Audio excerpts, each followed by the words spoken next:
TCU has landed a couple of athletes in the spring portal window that can make an immediate impact this year.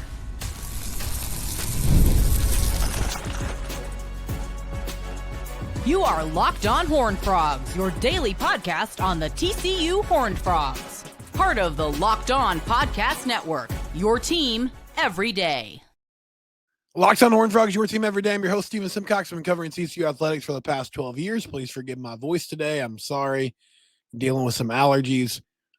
TCU football, they landed a couple players in the spring portal window that I want to talk about today. We'll also get into a big recruiting weekend that is upcoming for the Frogs. Been a while since they landed a 2026 recruit, and momentum is real in recruiting just like it is when we talk about the games itself. So I want to get into if they can get somebody this weekend, how that can help propel them to land more players in the coming weeks. But we start today.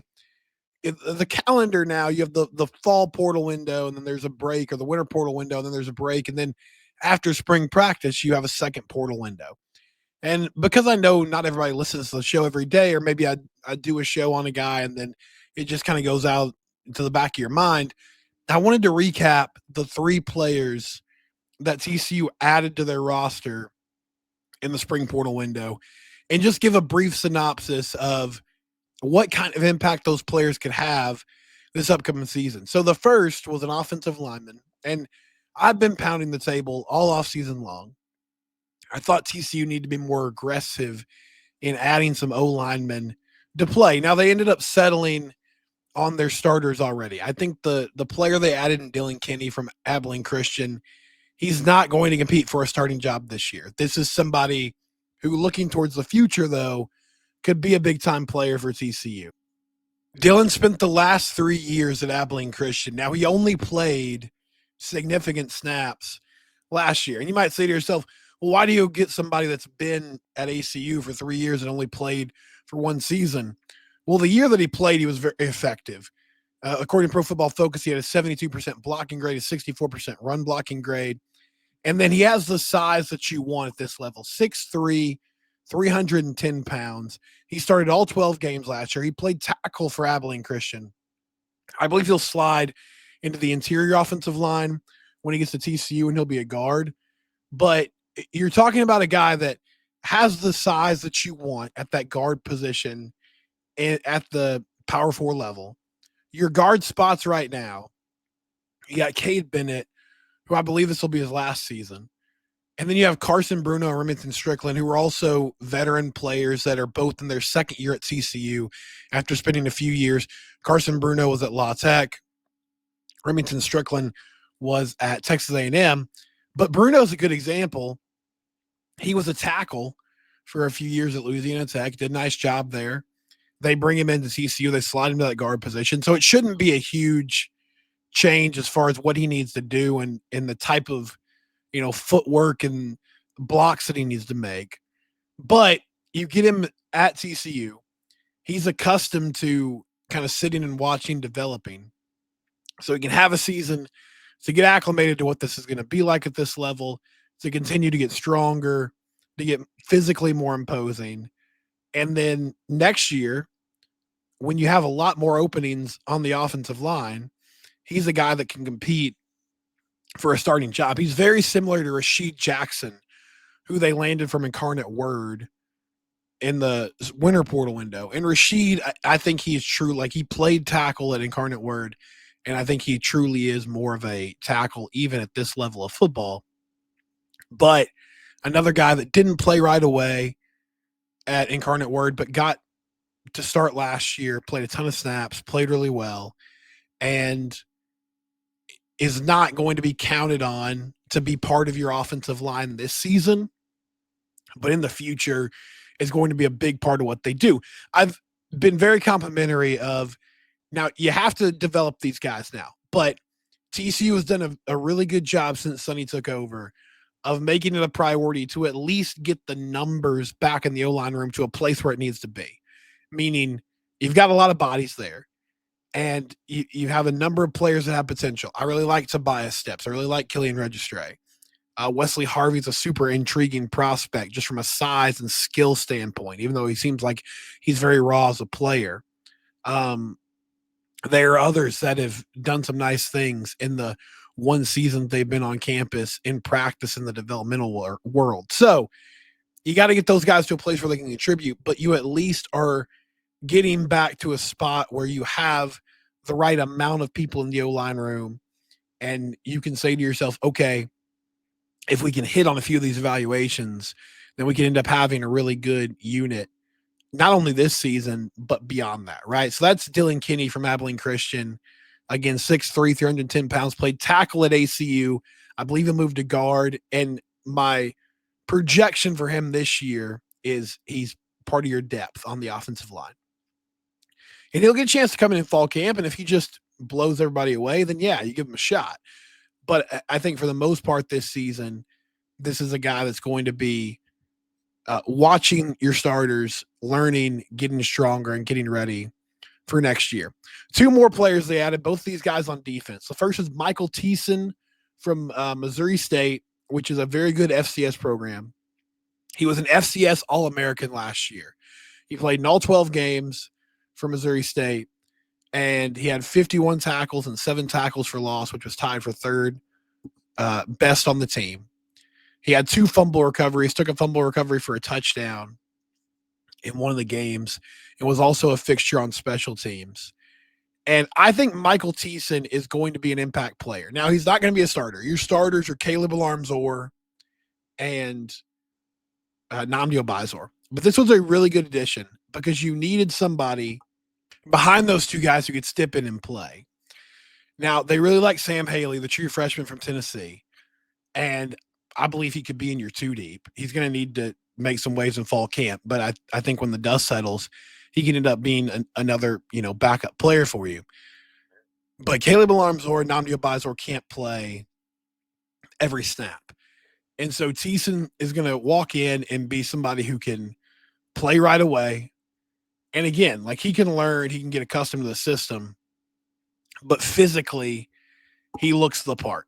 And he's got good speed. He's 6'2", 215 pounds. He's very good at getting downhill.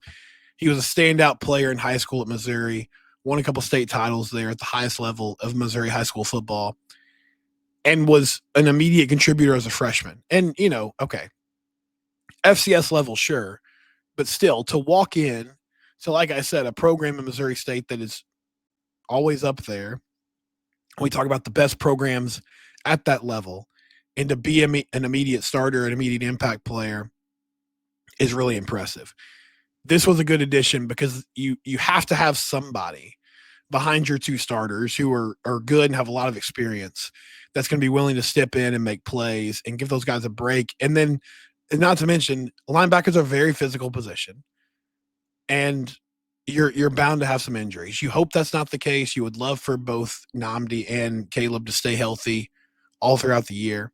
But even if it's not the type of thing that's going to keep you off the field for an entire game, if you're banged up, it's really helpful to have somebody behind those guys who can come in and make things happen.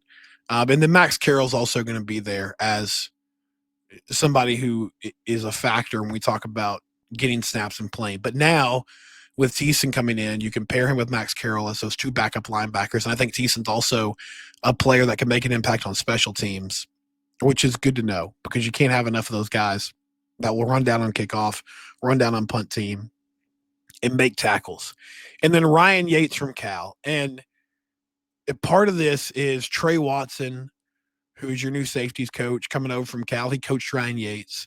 Ryan Yates was a very highly rated recruit out of high school in Denton Guyer. He was a number 16 ranked player in the nation.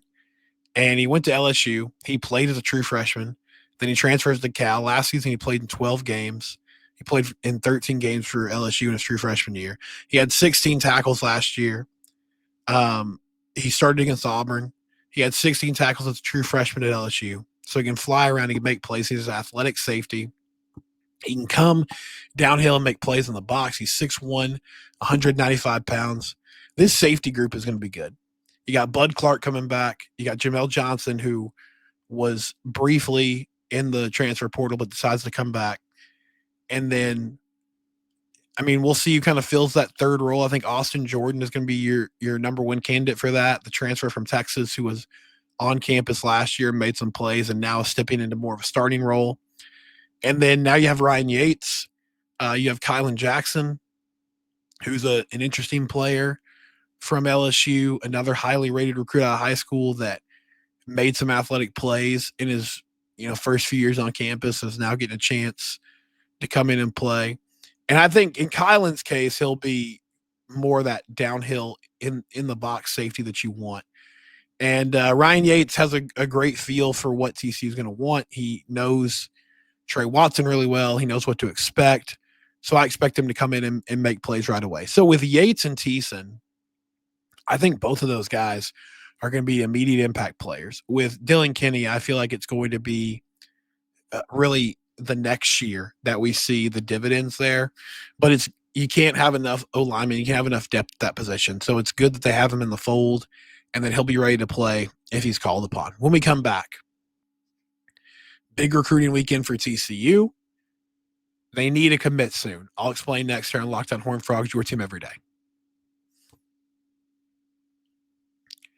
FanDuel is one of our great sponsors, and they always have good deals going on. Why not give it a try at FanDuel.com or the FanDuel app?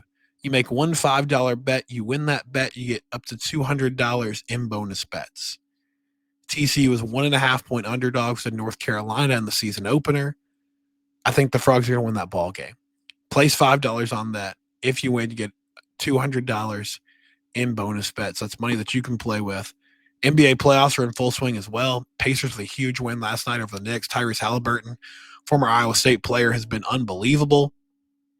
You can do same-game parlays.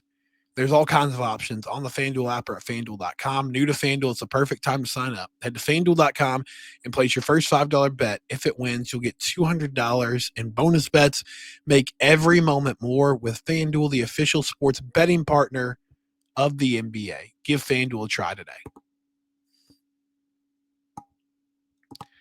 Okay, so a big recruiting weekend for TCU upcoming. Jeremy Clark from Horned Frog Blitz reporting they're going to be hosting multiple top prospects. I'll give you a couple of those names here in a moment. But TCU has not had a 2026 commit since March 10th.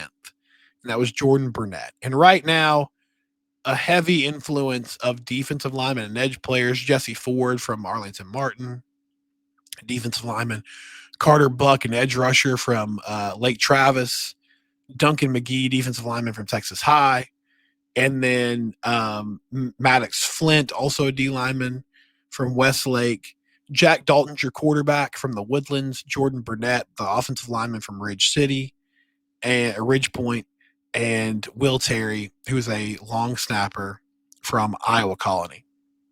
But they haven't had a commit since March.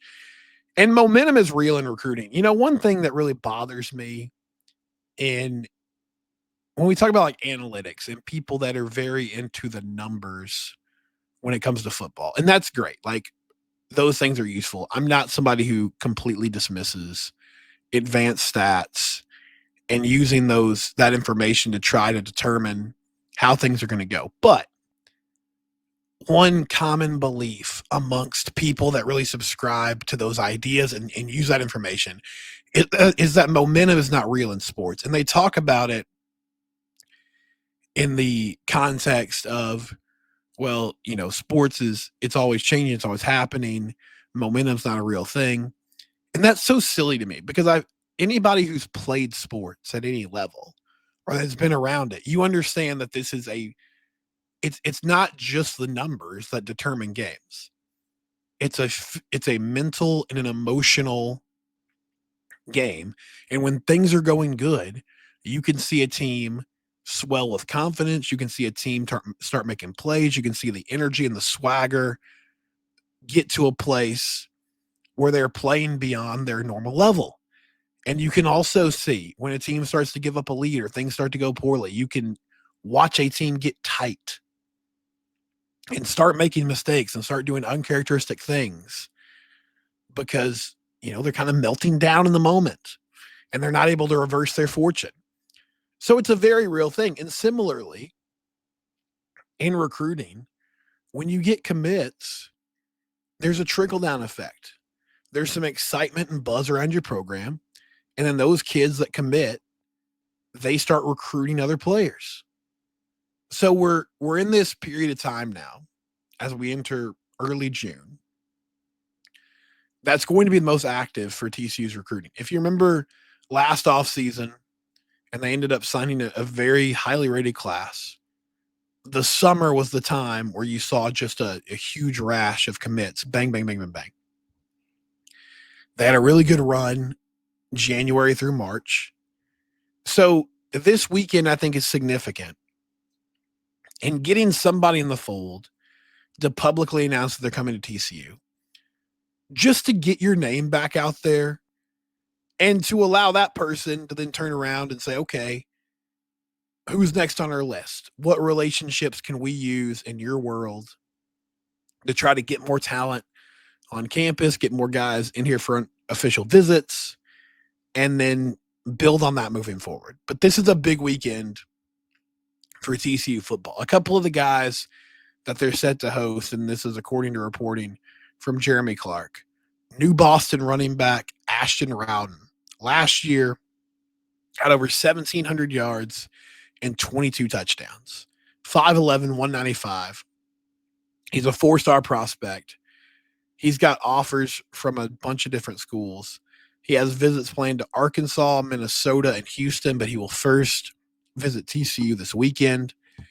And I really like this potential player. In the new world of NIL, you have to allocate your resources smartly, shrewdly, right? And so if you're not Ohio State or one of the, typical blue bloods, you've got to figure out, okay, where do we really need to invest capital? Where do we need to maybe not go cheap, but try to find some undervalued prospects? And so TCU has been very aggressive in trying to retain talent just in general.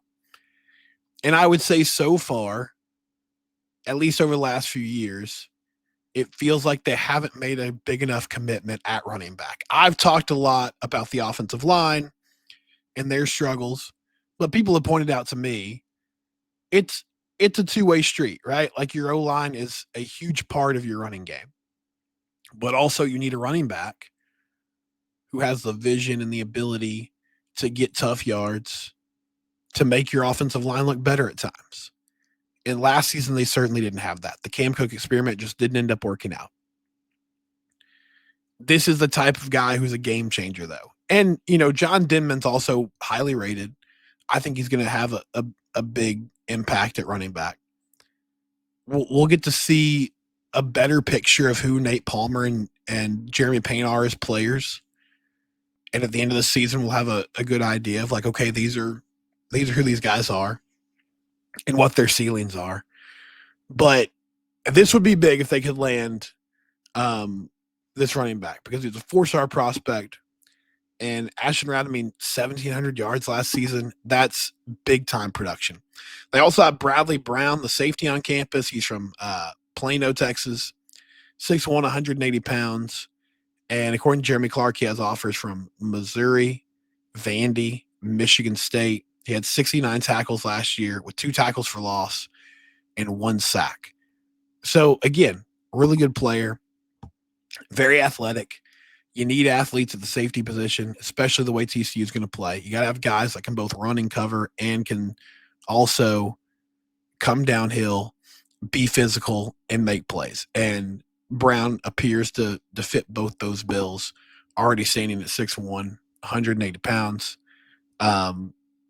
So if they can get either of these guys to commit or any of the others that are on campus this weekend, it would be a big win.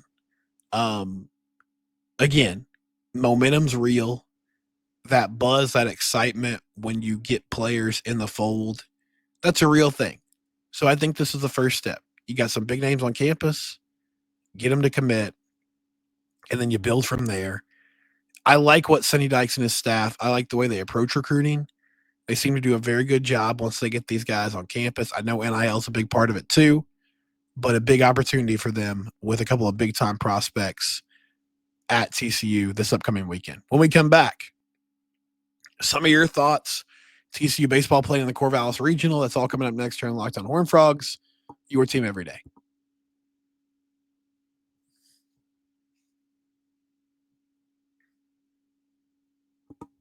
A few of you have sent me a report or asked me to address a report that was online yesterday about the SEC potentially breaking off from the rest of college football and creating their own Super League in 2028.